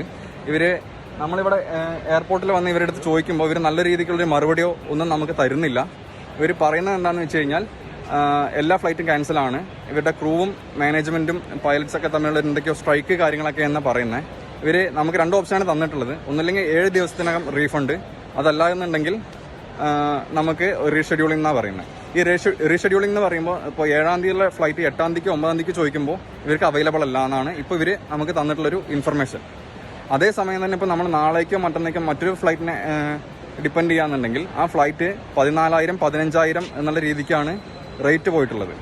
നമ്മൾ ഇവരോടത്ത് സംസാരിക്കുമ്പോൾ നല്ല രീതിയായിട്ടുള്ള അവരുടെ നല്ലൊരു രീതിയിലുള്ള ഒരു ഇൻഫർമേഷൻ നമുക്ക് കിട്ടുന്നില്ല. അവരെ മാനേജറായിട്ട് സംസാരിക്കും. ബൽറാം നെടുങ്ങാടി വിശദാംശങ്ങളുമായി. ബൽറാം, ഇപ്പോൾ ഈ യാത്രക്കാരൻ പറയുന്നത് പോലെ കാൽക്കട്ട കൊച്ചി സർവീസ് ആണോ റദ്ദാക്കിയത്? എയർ ഇന്ത്യയുടെ വിശദീകരണം ഔദ്യോഗികമായി എന്തെങ്കിലും വന്നിട്ടുണ്ടോ? യാത്രക്കാരുടെ പ്രശ്നം ഈ എയർ ഇന്ത്യ മൂലം അതിങ്ങനെ തുടരുകയാണല്ലോ. അനുജ, ഇപ്പോൾ നമ്മളോട് സംസാരിച്ച യാത്രക്കാരൻ അദ്ദേഹം കൊൽക്കത്തയിൽ നിന്നും കൊച്ചിയിലേക്ക് ടിക്കറ്റ് എടുത്ത എയർ ഇന്ത്യ എക്സ്പ്രസ് യാത്ര ചെയ്യാനിരുന്ന യാത്രക്കാരനാണ്. അദ്ദേഹത്തിന് നാളെയാണ് യാത്ര ചെയ്യേണ്ടത്. എന്നാൽ 24 മണിക്കൂർ പോലും ബാക്കിയില്ലാത്ത ഘട്ടത്തിലാണ് കമ്പനി ഈ സർവീസ് റദ്ദാക്കിയതായി അറിയിച്ചിരിക്കുന്നത്. സമാനമായി തന്നെ മറ്റ് സർവീസുകളിലും മറ്റ് ഉത്തരേന്ത്യൻ സംസ്ഥാനങ്ങളിൽ നിന്നുള്ള സർവീസുകളിലും ബാംഗ്ലൂരു, മംഗളൂരു എന്നിവിടങ്ങളിൽ നിന്നുള്ള യാത്രക്കാർക്കും ഇത്തരത്തിൽ തന്നെ എയർ ഇന്ത്യ എക്സ്പ്രസിൽ നിന്നും അറിയിപ്പ് പോയിട്ടുണ്ട്. ഇത് വളരെ നാൾ മുമ്പ് തന്നെ യാത്ര നിശ്ചയിച്ച് ബുക്ക് ചെയ്ത കേന്ദ്ര സർക്കാർ ജീവനക്കാർ, ഒപ്പം തന്നെ മറ്റ് സൈനികർ അടക്കമുള്ള യാത്രക്കാരാണ് ഇത്തരത്തിൽ പ്രതിസന്ധിയിലായത്. ബുക്ക് ചെയ്യുന്ന ഘട്ടത്തിൽ 5,000-6,000 രൂപയ്ക്ക് ബുക്ക് ചെയ്ത ടിക്കറ്റ് മണിക്കൂറുകൾ മുൻപ് റദ്ദാക്കുന്നു. മറ്റ് സർവീസുകളിൽ കമ്പനികളിൽ ടിക്കറ്റ് നോക്കുമ്പോൾ അതിന് 3 ഇരട്ടിയോ അതിലേറെയോ പണം നൽകേണ്ടി വരുന്നു. ഒപ്പം തന്നെ ഈ പുനഃക്രമീകരിച്ച് നൽകുന്ന സേവനങ്ങൾ അത് എപ്പോൾ നൽകാൻ കഴിയും എന്ന് പോലും കമ്പനി വ്യക്തമായി ഇവരെ അറിയിക്കുന്നില്ല. 7 ദിവസത്തിനകം പണം മടക്കി നൽകും, അല്ലെങ്കിൽ 7 ദിവസത്തിനകം റീഷെഡ്യൂൾ ചെയ്ത് നൽകുമെന്നാണ് അറിയിച്ചിരിക്കുന്നത്. വരുന്ന 3 ദിവസത്തേക്കും എന്തായാലും സർവീസുകൾ ഉണ്ടാകില്ല എന്ന് തന്നെയാണ് കമ്പനി അറിയിച്ചിരിക്കുന്നത്. മാസങ്ങൾക്ക് മുമ്പും സമാനമായി ജീവനക്കാർ കൂട്ടാവധി എടുത്തതിനെ തുടർന്ന് വലിയ പ്രതിസന്ധി ഈ എയർ ഇന്ത്യ എക്സ്പ്രസ് യാത്രക്കാർക്ക് ഉണ്ടായിരുന്നു. തുടർന്ന് ഈ അധികൃതരുമായി ചർച്ച നടത്തിയ ശേഷം പിന്നീട് സേവനങ്ങൾ പുനരാരംഭിക്കുകയായിരുന്നു. അതേ തർക്കം ഇപ്പോൾ നിലനിൽക്കുന്നു എന്ന് തന്നെയാണ് അറിയാൻ കഴിയുന്നത്. കമ്പനിയുമായി സംസാരിക്കുമ്പോൾ അനൌദ്യോഗികമായി അറിയിക്കുന്നത് ജീവനക്കാരുമായുള്ള തർക്കം തുടരുന്നതിനാലാണ് ഇത്തരത്തിൽ സർവീസുകളെ ബാധിച്ചത് എന്നാണ്. എന്നാൽ അത് പരിഹരിക്കാൻ എന്തെങ്കിലും നടപടിയെടുത്തോ എന്നും മറ്റും ഔദ്യോഗികമായി ഇതുവരെയും കമ്പനി പ്രതികരിക്കാൻ തയ്യാറായിട്ടില്ല. അനുജ, വിവിധ സർവീസുകൾ എയർ ഇന്ത്യ വീണ്ടും റദ്ദാക്കിയിരിക്കുന്നു. മലയാളി യാത്രക്കാരടക്കം ഒട്ടേറെ പേർ വീണ്ടും പ്രതിസന്ധിയിൽ. കനത്ത മഴയിൽ ഉത്തരാഖണ്ഡിൽ മണ്ണിടിഞ്ഞ് 2 പേർക്ക് ദാരുണാന്ത്യം. ബദ്രിനാഥിൽ ദേശീയപാതയിലൂടെയുള്ള യാത്ര പൂർണ്ണമായി തടസ്സപ്പെട്ടു. വടക്കു കിഴക്കൻ സംസ്ഥാനങ്ങളിൽ പ്രളയക്കെടുതി രൂക്ഷമായി തുടരുകയാണ്. അസം ഉൾപ്പെടെയുള്ള സംസ്ഥാനങ്ങളിൽ റെഡ് അലർട്ട് പ്രഖ്യാപിച്ചു. ഉത്തരാഖണ്ഡിലെ ചമോലിയിൽ ബദ്രിനാഥ് ദേശീയപാതയിലുണ്ടായ മണ്ണിടിച്ചിലാണ് 2 സഞ്ചാരികൾ മരിച്ചത്. ഹൈദരാബാദ് സ്വദേശികളായ നിർമ്മൽ ഷാഹി, സത്യനാരായൺ എന്നിവരാണ് മരിച്ചത്. ഇരുവരും സഞ്ചരിച്ചിരുന്ന ബൈക്കിന് മുകളിലേക്ക് കൂറ്റൻ പാറക്കല്ലുകൾ പതിക്കുകയായിരുന്നു. മണ്ണിടിച്ചിലിനെ തുടർന്ന് ചമോലി, ഗോപേശ്വർ, രുദ്രപ്രയാഗ്, ഗൗരികുണ്ട് എന്നീ ദേശീയപാതകളിലൂടെയുള്ള ഗതാഗതം പൂർണ്ണമായും തടസ്സപ്പെട്ടു. കനത്ത മഴയെ തുടർന്ന് ഉത്തരാഖണ്ഡിലെ 8 ജില്ലകളിലും അരുണാചൽ പ്രദേശ്, മിസോറാം, മണിപ്പൂർ, അസം തുടങ്ങിയ വടക്ക് കിഴക്കൻ സംസ്ഥാനങ്ങളിലും റെഡ് അലർട്ട് പ്രഖ്യാപിച്ചിട്ടുണ്ട്. രാജസ്ഥാനിലെ ടോങ്കിൽ വെള്ളപ്പൊക്കത്തിൽ നിരവധി വീടുകളിൽ വെള്ളം കയറി. അസമിൽ വെള്ളക്കെട്ടിന് നേരിയ ആശ്വാസമുണ്ട്. പലയിടങ്ങളിലും കയറിയ വെള്ളം ഇറങ്ങിത്തുടങ്ങി. 24 ഡൽഹി. തോൽവി ഭയന്നാണ് അയോധ്യയിൽ മത്സരിക്കാനുള്ള നീക്കം നരേന്ദ്രമോദി ഉപേക്ഷിച്ചതെന്ന് ആവർത്തിച്ച് രാഹുൽ ഗാന്ധി. അയോധ്യയിലെ പോലെ ഗുജറാത്തിലും BJP പരാജയപ്പെടുമെന്നും രാഹുൽ ഗാന്ധി അഹമ്മദാബാദിൽ പറഞ്ഞു. തിങ്കളാഴ്ച രാഹുൽ ഗാന്ധി മണിപ്പൂർ സന്ദർശിക്കും. ഒരു ദിവസത്തെ സന്ദർശനത്തിനായാണ് രാഹുൽ ഗാന്ധി ഗുജറാത്തിലെത്തിയത്. ബജ്രംഗ് ദൾ പ്രവർത്തകർ ആക്രമിച്ച അഹമ്മദാബാദിലെ PCC ഓഫീസ് രാഹുൽ സന്ദർശിച്ചു. രാഹുലിന്റെ സന്ദർശനം നേരത്തെ അറിഞ്ഞ ബജ്രംഗ് പ്രവർത്തകർ നഗരത്തിൽ പ്രതിഷേധം സംഘടിപ്പിച്ചു. അനിഷ്ട സംഭവങ്ങൾ ഒഴിവാക്കാൻ പ്രവർത്തകരെ പോലീസ് അറസ്റ്റ് ചെയ്ത് നീക്കി. പാർട്ടി പൊതുയോഗത്തിൽ നരേന്ദ്രമോദിക്കെതിരെ രാഹുൽ ആഞ്ഞടിച്ചു. ഉത്തർപ്രദേശിലേതുപോലെ ഗുജറാത്തിലും BJP പരാജയപ്പെടുത്തും. തോൽവി ഉറപ്പെന്ന സർവേ ഫലം കിട്ടിയതുകൊണ്ടാണ് അയോധ്യയിൽ മോദി മത്സരിക്കാത്തത്. അദ്വാനി തുടങ്ങിവെച്ച അയോധ്യ രഥയാത്രയ്ക്ക് ഇങ്ങനെയാണ് അവസാനമുണ്ടായത്. ക്ഷേത്രം നിർമ്മിക്കാൻ കുടിയൊഴിപ്പിക്കപ്പെട്ട ജനങ്ങളെ പ്രതിഷ്ഠാ ചടങ്ങിലേക്ക് വിളിച്ചില്ല. അദാനിമാരെയും അംബാനിമാരെയുമാണ് മോദി ക്ഷണിച്ചതെന്നും രാഹുൽ കുറ്റപ്പെടുത്തി. नरेंद्र मोदी जी अयोध्या से लड़ना चाहते थे. उनके सर्वेयर आए, 3 बार आए. नरेंद्र मोदी जी आए और सर्वेयर ने उनको कह दिया, नरेंद्र मोदी जी अगर आप अयोध्या से लड़ेंगे आप अयोध्या में हारेंगे. अयोध्या में उन्हीं के लोगों ने उनसे कहा कि हारोगे. और काशी में कितने से जीते? 1 लाख वोट से जीते. मतलब जान बचा के निकले हैं. കലാപബാധിതമായ മണിപ്പൂരിൽ രാഹുൽ ഗാന്ധി വീണ്ടും സന്ദർശനം നടത്തും. തിങ്കളാഴ്ചയാണ് സന്ദർശനം. ദുരിതാശ്വാസ ക്യാമ്പുകളിലെത്തി കലാപബാധിതരെ കാണും. തെരഞ്ഞെടുപ്പിന് മുമ്പ് ഭാരത് ജോഡോ ന്യായ് യാത്രയ്ക്ക് രാഹുൽ തുടക്കമിട്ടത് മണിപ്പൂരിൽ നിന്നായിരുന്നു. 24 മുംബൈ. തിരുവനന്തപുരം കാര്യവട്ടം ക്യാമ്പസിലെ SFI KSU സംഘർഷത്തിൽ അന്വേഷണ കമ്മീഷൻ രജിസ്ട്രാർക്ക് നൽകിയ റിപ്പോർട്ടിലെ വിവരങ്ങൾ പുറത്ത്. ആസൂത്രിത ആക്രമണമല്ല നടന്നത്. വാക്കേറ്റം സംഘർഷത്തിലേക്ക് നയിക്കുകയാണ് ഉണ്ടായത്. കോളേജിൽ ഇടിമുറികളില്ലെന്നും റിപ്പോർട്ടിൽ പറയുന്നു. എന്നാൽ റിപ്പോർട്ട് വാസ്തവ വിരുദ്ധമാണെന്ന് പരുക്കേറ്റ KSU നേതാവ് സാൻജോസ് പ്രതികരിച്ചു. PA ഗിരീഷ് വിശദാംശങ്ങളുമായി. ഗിരീഷ്, ഇപ്പോൾ ഈ പറയുന്ന കാര്യങ്ങളെല്ലാം വസ്തുതാവിരുദ്ധമാണ് എന്ന തരത്തിലേക്കൊരു റിപ്പോർട്ടാണോ രജിസ്ട്രാർ നൽകിയിട്ടുള്ളത്? അനുജ, കാര്യവട്ടം സർവകലാശാല ക്യാമ്പസിലുണ്ടായ സംഘർഷം ഇത് എങ്ങനെ ഉണ്ടായി എന്നുള്ളതാണ് ഈ റിപ്പോർട്ടിൽ പ്രധാനമായും വ്യക്തമാക്കുന്നത്. KSU SFI പ്രവർത്തകർ തമ്മിൽ തർക്കമുണ്ടായി. ഇത് പുറത്തു നിന്ന് ജോഫിൻ എന്ന വ്യക്തി ക്യാമ്പസിലേക്ക് വന്നതിനെ ചൊല്ലിയാണ് ഈ തർക്കമുണ്ടായത് എന്നുള്ളതാണ് രജിസ്ട്രാറുടെ റിപ്പോർട്ടിലുള്ളത്. വിദ്യാർത്ഥിനിയായ സഹോദരിയെ കോളേജിൽ എത്തിക്കാനാണ് ജോഫിൻ എത്തിയത്. ജോഫിനും സഹോദരിയും സാൻജോസും ഒരു ബൈക്കിലാണ് ക്യാമ്പസിലെത്തിയത്. ജോഫിൻ ഒറ്റയ്ക്ക് തിരികെ പോകുമ്പോൾ ഹോസ്റ്റലിനടുത്ത് വെച്ച് SFI പ്രവർത്തകർ തടയുകയും താക്കോൽ ഊരിയിടുകയും ചെയ്തു. ഇതാണ് തർക്കത്തിലേക്കും പിന്നീട് സംഘർഷത്തിലേക്കും നയിച്ചത് എന്നുള്ളതാണ്. ഗിരീഷ്, ഒന്ന് തുടരുക. നമുക്കിപ്പോൾ ആ ബൈറ്റ് കൂടി ഒന്ന് കേൾപ്പിക്കാം. അതായത് ഇപ്പോൾ സമർപ്പിച്ചിട്ടുള്ള റിപ്പോർട്ട് അത് വാസ്തവ വിരുദ്ധമാണ് എന്നതാണ് പരുക്കേറ്റ KSU നേതാവ് സാൻജോസിന്റെ പ്രതികരണം കേൾക്കാം. അപ്പോൾ ആ റിപ്പോർട്ട് തികച്ചും വാസ്തവവിരുദ്ധമായ കാര്യങ്ങളാണ് അതിനകത്ത് പ്രതിപാദിച്ചിരിക്കുന്നത്. കാരണം ആ റിപ്പോർട്ട് ആരെയൊക്കെയോ സംരക്ഷിക്കാൻ വേണ്ടി ആരുടെയൊക്കെയോ സമ്മർദ്ദം കൊണ്ട് അധ്യാപകർ ചെയ്തിരിക്കുന്നതെന്ന് തന്നെയാണ് ഞാൻ കരുതുന്നത്. ഫോൺ വഴിയാണ് അവർ അധ്യാപകരിൽ നിന്ന് മൊഴിയെടുത്തത്. അത് പ്രകാരം ഞാൻ അവരോട് പറഞ്ഞ കാര്യങ്ങളൊന്നും അല്ല അവരതിനകത്ത് രേഖപ്പെടുത്തിയിരിക്കുന്നത്. 121ാമത്തെ റൂമെന്ന് പറയുന്നത് ഇടിമുറി തന്നെയാണ്. ഇടതുപക്ഷ സംഘടനയിൽപ്പെട്ട അധ്യാപകർ തന്നെയാണ്. അതുകൊണ്ട് തന്നെ നിഷ്പക്ഷമായ ഒരു അന്വേഷണം ഇവരിൽ നിന്ന് ഞാൻ പ്രതീക്ഷിക്കുന്നില്ല. അതാണ് ഗിരീഷ്, ഇപ്പോൾ ഈ തരത്തിലേക്ക് താൻ പറഞ്ഞ കാര്യങ്ങൾ പോലും ചെവിക്കൊള്ളാതെയുള്ള റിപ്പോർട്ട് എന്ന ആരോപണമൊക്കെയാണല്ലോ സാൻജോസ് പറയുന്നത്. KSU ഇതിനോടകം തന്നെ ഈ റിപ്പോർട്ടിനെതിരെ രംഗത്തെത്തുകയും ചെയ്തിട്ടുണ്ട്. അനുജ, പക്ഷേ രജിസ്ട്രാറുടെ റിപ്പോർട്ടിൽ ഇത് ഒരു ആസൂത്രിത സംഘർഷമല്ല എന്നുള്ളതാണ് വ്യക്തമാക്കുന്നത്. ഒരു തർക്കമുണ്ടാകുന്നു. തർക്കത്തെ തുടർന്ന് ഇരുഭാഗത്തും ആളുകൾ കൂടുന്നു. തുടർന്ന് ഇതൊരു സംഘർഷത്തിലേക്ക് നയിക്കുന്നു. ഈ സംഘർഷത്തിൽ KSU നേതാവ് സാൻജോസിന് മാത്രമല്ല SFI പ്രവർത്തകനും പരിക്കേറ്റിട്ടുണ്ട് എന്നുള്ളതും ഈ റിപ്പോർട്ടിൽ എടുത്തു പറയുന്നുണ്ട്. അതോടൊപ്പം സാൻജോസ് ഇപ്പോൾ ഉന്നയിച്ച ആരോപണം 121ാം നമ്പർ എന്നുള്ളത് ഒരു ഗവേഷക വിദ്യാർത്ഥിയുടെ മുറിയാണ് എന്നുള്ളതാണ് റിപ്പോർട്ടിലുള്ളത്. ഇടിമുറികൾ ക്യാമ്പസിലുണ്ട് എന്ന് തെളിയിക്കുന്നതിന് ആവശ്യമായ തെളിവുകൾ ഉണ്ടായിട്ടില്ല. മാത്രമല്ല ഈ പ്രദേശത്തെ CCTV പ്രവർത്തനരഹിതമായിരുന്നു എന്നും രജിസ്ട്രാറുടെ റിപ്പോർട്ടിൽ പറയുന്നുണ്ട്. ഏതായാലും ഇക്കാര്യത്തിൽ DC ആണ് ഈ റിപ്പോർട്ട് മുഖവിലക്കെടുക്കണോ, തുടർ നടപടികൾ എന്തൊക്കെയായിരിക്കണം എന്നത് സംബന്ധിച്ച തീരുമാനമെടുക്കുക. സ്വാഭാവികമായും ഇത് സംബന്ധിച്ച് ഉയർന്ന പരാതികളും ആരോപണങ്ങളും കൂടി പരിശോധിച്ച ശേഷമാകും വൈസ് ചാൻസലറുടെ തുടർ നടപടി ഉണ്ടാകുക. അനുജ, കാര്യവട്ടം ക്യാമ്പസിലെ SFI KSU സംഘർഷത്തിനാണ് ഇപ്പോൾ റിപ്പോർട്ട് രജിസ്ട്രാർ സമർപ്പിച്ചിട്ടുള്ളത്. തുടർ നടപടി എന്ത് എന്നുള്ളത് വൈസ് ചാൻസലർ തീരുമാനിക്കും. മലപ്പുറം എടപ്പാളിൽ സീബ്ര ലൈനിലൂടെ റോഡ് മുറിച്ചു കടക്കവേ വയോധികനെ കാർ ഇടിച്ചു തെറിപ്പിച്ചു. ഗുരുതരമായി പരിക്കേറ്റ അണ്ണക്കമ്പാട് സ്വദേശി കൊറ്റിക്കുന്നത്ത് മുണ്ടയെ തൃശൂർ മെഡിക്കൽ കോളേജ് ആശുപത്രിയിൽ പ്രവേശിപ്പിച്ചു. അപകടത്തിന്റെ CCTV ദൃശ്യങ്ങൾ പുറത്തു വന്നിട്ടുണ്ട്.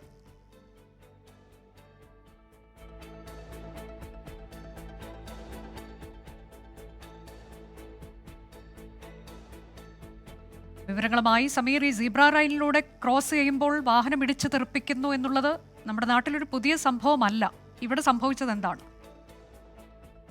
അനുജ, ഇന്ന് രാവിലെ 10 മണിയോടുകൂടി തൃശൂർ കുറ്റിപ്പുറം സംസ്ഥാന പാതയിൽ അണക്കമ്പാട് പള്ളിക്ക് സമീപം നടന്ന അപകടത്തിന്റെ CCTV ദൃശ്യമാണിത്.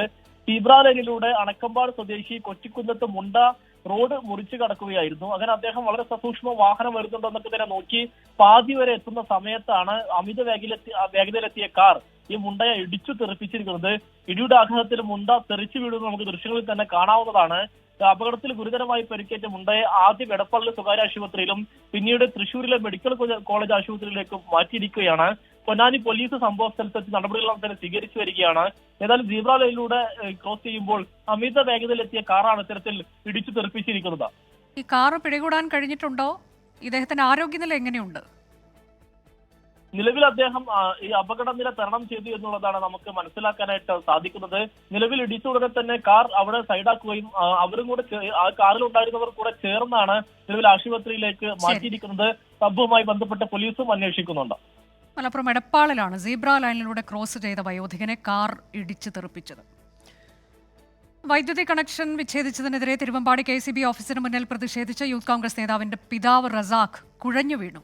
ഇദ്ദേഹത്തെ ആശുപത്രിയിലേക്ക് മാറ്റി. രാഹുൽ സുരേഷ് വിവരങ്ങളുമായി. രാഹുൽ, അല്പം മുൻപ് നമ്മൾ അവരുടെ പ്രതികരണം കണ്ടതാണ്. ഇപ്പോൾ എന്താണ് സംഭവിച്ചത്? കുറച്ച് സമയമായി അവരോട് പ്രതിഷേധിക്കുകയായിരുന്നു എന്നാണ് മനസ്സിലാക്കുന്നത്. തീർച്ചയായിട്ടും അനുജ, തിരുവമ്പാടി KCB ഓഫീസിന് മുന്നിൽ നടക്കുന്ന പ്രതിഷേധ വാർത്ത അല്പം മുമ്പ് നമ്മൾ റിപ്പോർട്ട് ചെയ്തതാണ്. അതിനിടയിലാണ് ഇപ്പോൾ അജ്മലിന്റെ പിതാവായ റസാഖ് കുഴഞ്ഞു വീണിരിക്കുന്നത്. ഇദ്ദേഹത്തിന് ഹൃദയ സംബന്ധമായ അസുഖം ഉണ്ടായിരുന്നു. അതിനിടയിലായിരുന്നു ഈ വൈദ്യുതി ഇല്ലാത്തതിന്റെ പേരിൽ പ്രതിഷേധിക്കാൻ അദ്ദേഹം തയ്യാറായത്. അതിനിടയിലാണ് ഇപ്പോൾ കുഴഞ്ഞു വീണിട്ടുള്ളത്. ഈ അദ്ദേഹത്തെ നിലവിൽ തിരുവമ്പാടി ലിസ ആശുപത്രിയിലേക്ക് മാറ്റിയിട്ടുണ്ട്. ആരോഗ്യനില തൃപ്തികരമാണ് എന്നാണ് പറയുന്നത്. ഡോക്ടർമാരുടെ നേതൃത്വത്തിൽ വിശദമായി തന്നെ പരിശോധന നടന്നു വരികയാണ്. ഇതോടുകൂടി തന്നെ തിരുവമ്പാടി KCB ഓഫീസിന് മുന്നിൽ നടന്ന പ്രതിഷേധവും അവസാനിച്ചിട്ടുണ്ട്. അനുജ, രാഹുൽ സുരേഷ് വിവരങ്ങൾ നൽകിയത്. ഇനി കായിക വാർത്തയിലേക്ക്.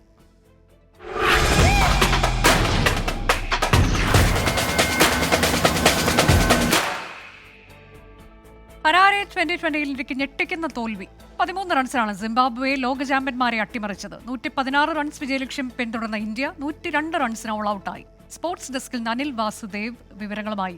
അനിൽ, ഒരു വലിയ വിജയ ലഹരിയിൽ നമ്മൾ ഇരിക്കുമ്പോഴാണ് ഇങ്ങനെ ഒരു തോൽവി ഉണ്ടായിരിക്കുന്നത്. അതും ക്വാളിഫൈ പോലും ചെയ്യാത്ത T20 ലോകകപ്പിലേക്ക് ക്വാളിഫൈ പോലും ചെയ്യാത്ത സിംബാബ്വെയിൽ നിന്ന് വലിയ തോൽവി. അങ്ങനെ തന്നെയാണ്. വലിയ ആഘോഷത്തിലാണ് രാജ്യം. മതിമറന്നുകൊണ്ടിരിക്കുകയാണ്. നമ്മുടെ ഏറെക്കാലത്തിന് ശേഷമുള്ള ലോകകപ്പ് വിജയത്തിൻ്റെ ഒരു ആഹ്ലാദം കെട്ടടങ്ങുന്നില്ല. അതിൽ നിൽക്കുമ്പോഴാണ് ഇന്ത്യക്ക് അവരുടെ ആദ്യ മത്സരത്തിൽ തന്നെ തോൽവി നേരിടേണ്ടി വന്നത്. സീനിയർ താരങ്ങൾക്കെല്ലാം തന്നെ വിശ്രമം നൽകി യുവ താരനിരയുമായിട്ടാണ് ഇന്ത്യ സിംബാബ്വേയിലേക്ക് പോയിരിക്കുന്നത്. പക്ഷേ സിംബാബ്വൻ നിര പരിശോധിക്കുകയാണെങ്കിൽ അവരെക്കാൾ കരുത്തരാണ്. നിരവധി അന്താരാഷ്ട്ര മത്സരങ്ങളിലും ഒപ്പം തന്നെ IPL-ലും ഒക്കെ തന്നെ കളിച്ച് വലിയ പരിചയമുള്ള താരങ്ങൾ തന്നെയാണ് ഇന്ത്യക്ക് വേണ്ടി കളത്തിലിറങ്ങിയത്. സിംബാബ്വേയെ 115-ൽ ഒതുക്കിയപ്പോൾ ഇന്ത്യക്ക് വലിയ വിജയപ്രതീക്ഷയായിരുന്നു. ആ വിജയലക്ഷ്യം അനായാസം അടിച്ചെടുക്കുമെന്ന് തന്നെയാണ് ഇന്ത്യൻ ബാറ്റർമാർ കരുതിയത്. പക്ഷേ ആ സ്പിന്നിനെ കളിക്കുന്ന തരത്തിൽ ഇവർക്ക് ആ റീഡ് ചെയ്യുന്നതിൽ വലിയ പകപ്പിഴയുണ്ടായി. അത് അവരുടെ പക്വതക്കുറവ് എന്ന് തന്നെ നമുക്ക് വിശേഷിപ്പിക്കാം. അതിൽ തകർന്നടിഞ്ഞ ടീം ഇന്ത്യയുടെ ഒടുവിൽ 102 റൺസിന് ഇന്ത്യ ഓൾ ഔട്ട് ആവുന്ന കാഴ്ചയാണ് കണ്ടത്. IPL-ൽ വലിയ പ്രകടനം നടത്തിയ അഭിഷേക് ശർമ്മ അദ്ദേഹത്തിൻ്റെ അരങ്ങേറ്റ മത്സരം കളിക്കുകയാണ്. 0-ന് പുറത്തായി. ഒപ്പം തന്നെ റിങ്കു സിംഗും ഇന്ത്യയുടെ സമീപകാലത്ത് 2020-ലൊക്കെ തന്നെ വലിയ പ്രകടനം നടത്തിയ റിങ്കു സിംഗിനും തിളങ്ങാനായില്ല. റിയാൻ പരാഗ് അദ്ദേഹത്തിൻ്റെ ഡെബ്യൂ മാച്ചാണ്. അങ്ങനെ റിയാൻ പരാഗ്, ധ്രുവ് ജുറൽ ഇവർക്ക് ആർക്കും തന്നെ തിളങ്ങാനായില്ല. ഒടുവിൽ ക്യാപ്റ്റൻ ശുഭ്മാൻ ഗില്ല 31 റൺസ് എടുത്ത് അദ്ദേഹമാണ് ടോപ്പ് സ്കോറർ. ഒപ്പം തന്നെ വാഷിംഗ്ടൺ സുന്ദർ 27 റൺസ് എടുത്തു. ഇങ്ങനെ 1-2 പോരാട്ടങ്ങൾ ഒഴിച്ചു നിർത്തിയാൽ ഇന്ത്യൻ നിരയിൽ ആർക്കും തന്നെ തിളങ്ങാനായില്ല. അങ്ങനെ 116 റൺസ് വിജയലക്ഷ്യം പിന്തുടർന്ന ഇന്ത്യ 102 റൺസിന് ഓൾ ഔട്ട് ആവുകയും ചെയ്തു. ഇതിൽ സിംബാബ്വേക്ക് കടപ്പെട്ടിരിക്കുന്നത് അവരുടെ ക്യാപ്റ്റൻ സിക്കന്ദർ റാസയോടെയാണ്. 3 വിക്കറ്റാണ് സിക്കന്ദർ റാസ വീഴ്ത്തിയത്. ബാറ്റിംഗിൽ 17 റൺസ് എടുക്കുകയും ചെയ്തു. എന്തായിരുന്നു. ഒപ്പം തന്നെ സതാര 3 വിക്കറ്റ് എടുത്തു. അദ്ദേഹമാണ് ബൗളിങ്ങിൽ തിളങ്ങിയ മറ്റൊരു താരം. എന്തായാലും ഇന്ത്യക്ക് ഒരു ഞെട്ടിക്കുന്ന തോൽവി തന്നെയാണ് സമ്മാനിച്ചത്. അനുജ ചോദിച്ച പോലെ തന്നെ ലോക ചാമ്പ്യന്മാരെ വീഴ്ത്തിയിരിക്കുകയാണ്. ഇത്തവണത്തെ 2020 ലോകകപ്പിന് യോഗ്യത പോലും നേടാത്ത ഒരു ടീം. സിംബാബ്വേൻ ക്രിക്കറ്റിന് വലിയ ഒരു വിജയം തന്നെയാണ് ഉള്ളത്. ഇനി ഈ പരമ്പരയിൽ 4 മത്സരങ്ങൾ കൂടി ശേഷിക്കുന്നുണ്ട്. മറ്റ് മത്സരങ്ങളിൽ കൂടി വിജയിച്ച് പരമ്പര പിടിക്കാമെന്ന പ്രതീക്ഷയിലാണ് ഇനി ഇന്ത്യ ഉള്ളത്. ശരി, ആ പ്രതീക്ഷ നിറവേറട്ടെ. ഏതായാലും ഹരാരെ 2020 ഇപ്പോൾ തുടക്കത്തിൽ സിംബാബ്വേയുടെ തോൽവി ഏറ്റുവാങ്ങിയിരിക്കുന്നു ലോക ചാമ്പ്യനായ ഇന്ത്യ. വീണ്ടും ഒരു ഇടവേള. ഇന്ത്യയിലെ വിവിധ സംസ്ഥാനങ്ങളിലെ മലയാളികളുടെ കൂട്ടായ്മയായ എയ്മയുടെ 17ാമത് ദേശീയ സമ്മേളനത്തിന് പ്രൗഢോജ്വല തുടക്കം. ഹൈദരാബാദിലെ നാഷണൽ ഇൻസ്റ്റിറ്റ്യൂട്ട് ഓഫ് MSME ക്യാമ്പസിലാണ് സമ്മേളനം നടക്കുന്നത്. എയ്മ ദേശീയ പ്രസിഡന്റ് ഗോകുലം ഗോപാലൻ പതാക ഉയർത്തിയതോടെയാണ് സമ്മേളനത്തിന് തുടക്കമായത്. 2007 ആരംഭിച്ച ഈ സംഘടന 2024 വളരെ നല്ല രീതിയിൽ നടന്നുകൊണ്ടിരിക്കുന്ന ഒരു സംഘടനയായിരുന്നു കാണുകയാണ്. ഇതിന്റെ പിന്നിൽ പ്രവർത്തകരെല്ലാവരെയും ഞാൻ നന്ദിയോടെ ഓർക്കുകയാണ്. സമൂഹത്തിലെ ഏറ്റവും വേദന അനുഭവിക്കുന്ന കഷ്ടപ്പെടുന്ന ഒരു തലത്തിലേക്ക് നമ്മൾ ഇറങ്ങിച്ചെല്ലുകയാണെങ്കിൽ അവരുടെ പ്രശ്നങ്ങൾ നമ്മൾ പരിഹരിക്കുകയാണെങ്കിൽ തീർച്ചയായും നമുക്ക് ഈ സംഘടന ഇന്ത്യയിലെ ഏറ്റവും പ്രധാനപ്പെട്ട ഒരു സംഘടനയായി തന്നെ. ഗാനരചയിതാവും പ്രഭാഷകനുമായ രാജീവ് ആലുങ്കൽ സമ്മേളനത്തെ അഭിസംബോധന ചെയ്തു. നാളെ നടക്കുന്ന സമാപന ചടങ്ങിൽ കലാസാംസ്കാരിക പ്രവർത്തകനും എഴുത്തുകാരനുമായ സൂര്യകൃഷ്ണമൂർത്തിക്ക് എയ്മ അക്ഷരമുദ്ര പുരസ്കാരം സമ്മാനിക്കും. 27 സംസ്ഥാനങ്ങളിൽ നിന്നുള്ള പ്രതിനിധികളാണ് സമ്മേളനത്തിൽ പങ്കെടുക്കുന്നത്. നടൻ ജയസൂര്യ ഉൾപ്പെടെയുള്ള സാമൂഹിക സാംസ്കാരിക രാഷ്ട്രീയ രംഗത്തെ പ്രമുഖർ പങ്കെടുക്കും. വിവിധ കലാപരിപാടികളും ഉണ്ടാകും. എയ്മ തെലങ്കാന ആന്ധ്രാപ്രദേശ് യൂണിറ്റുകൾ സംയുക്തമായാണ് സമ്മേളനത്തിന് ആതിഥ്യമരുളുന്നത്. 24 ഹൈദരാബാദ്. ഗൂണ്ടാ സംഘം വെട്ടിക്കൊലപ്പെടുത്തിയ BSP തമിഴ്നാട് അധ്യക്ഷൻ K. ആംസ്ട്രോങ്ങിന്റെ സംസ്കാരം നാളെ. കേസിൽ 8 പേരെ പോലീസ് അറസ്റ്റ് ചെയ്തു. രാജീവ് ഗാന്ധി ആശുപത്രിയിൽ നിന്ന് വിലാപയാത്രയായി മൃതദേഹം അയനാവരത്തെ വീട്ടിലാണ് ആദ്യം എത്തിക്കുക. അതിനുശേഷം പെരമ്പൂർ സെമ്പിയത്തെ സ്കൂൾ ഗ്രൗണ്ടിൽ പൊതുദർശനം. നാളെ രാവിലെ 10 മണിയോടെ BSP ദേശീയ അധ്യക്ഷ മായാവതി ചെന്നൈയിലെത്തും. കൊലപാതകം നടന്ന മണിക്കൂറുകൾക്കുള്ളിൽ തന്നെ 8 പ്രതികളെയും പോലീസ് പിടികൂടി. ഗുണ്ടാ സംഘത്തിലെ തിരുവെങ്കടം, അരുൾ, സന്തോഷ്, മണിവർണ്ണൻ, പൊന്നൈ ബാലു, തിരുമല, രാമു, സെൽവരാജ് എന്നിവരാണ് പിടിയിലായത്. 2023 ചെന്നൈ പട്ടണപ്പാക്കത്ത് കൊല്ലപ്പെട്ട ഗുണ്ടാ നേതാവ് ആർക്കോട്ട് സുരേഷിന്റെ സഹോദരനാണ് ബാലു. സുരേഷിന്റെ കൊലപാതകത്തിൽ ആംസ്ട്രോങ്ങിന് പങ്കുണ്ടെന്നും ഇതിലുള്ള പ്രതികാരമായാണ് വെട്ടിക്കൊലപ്പെടുത്തിയതെന്നും city police commissioner Sandeep Rai Rathore അറിയിച്ചു. എന്നാൽ ഇത് രാഷ്ട്രീയ കൊലപാതകമാണെന്നും ഗുണ്ടാ പകയാക്കി കേസ് ഒതുക്കി തീർക്കാൻ പോലീസ് ശ്രമിക്കുകയാണെന്നും BSP പ്രവർത്തകർ ആരോപിക്കുന്നു. പ്രതിഷേധിച്ച പ്രവർത്തകരെ പോലീസ് അറസ്റ്റ് ചെയ്തു നീക്കി. കേസ് CBI അന്വേഷിക്കണമെന്ന് BSPയും BJPയും ആവശ്യപ്പെട്ടു. 24 ചെന്നൈ. വാർത്താമഴ അവസാനിക്കുന്നു.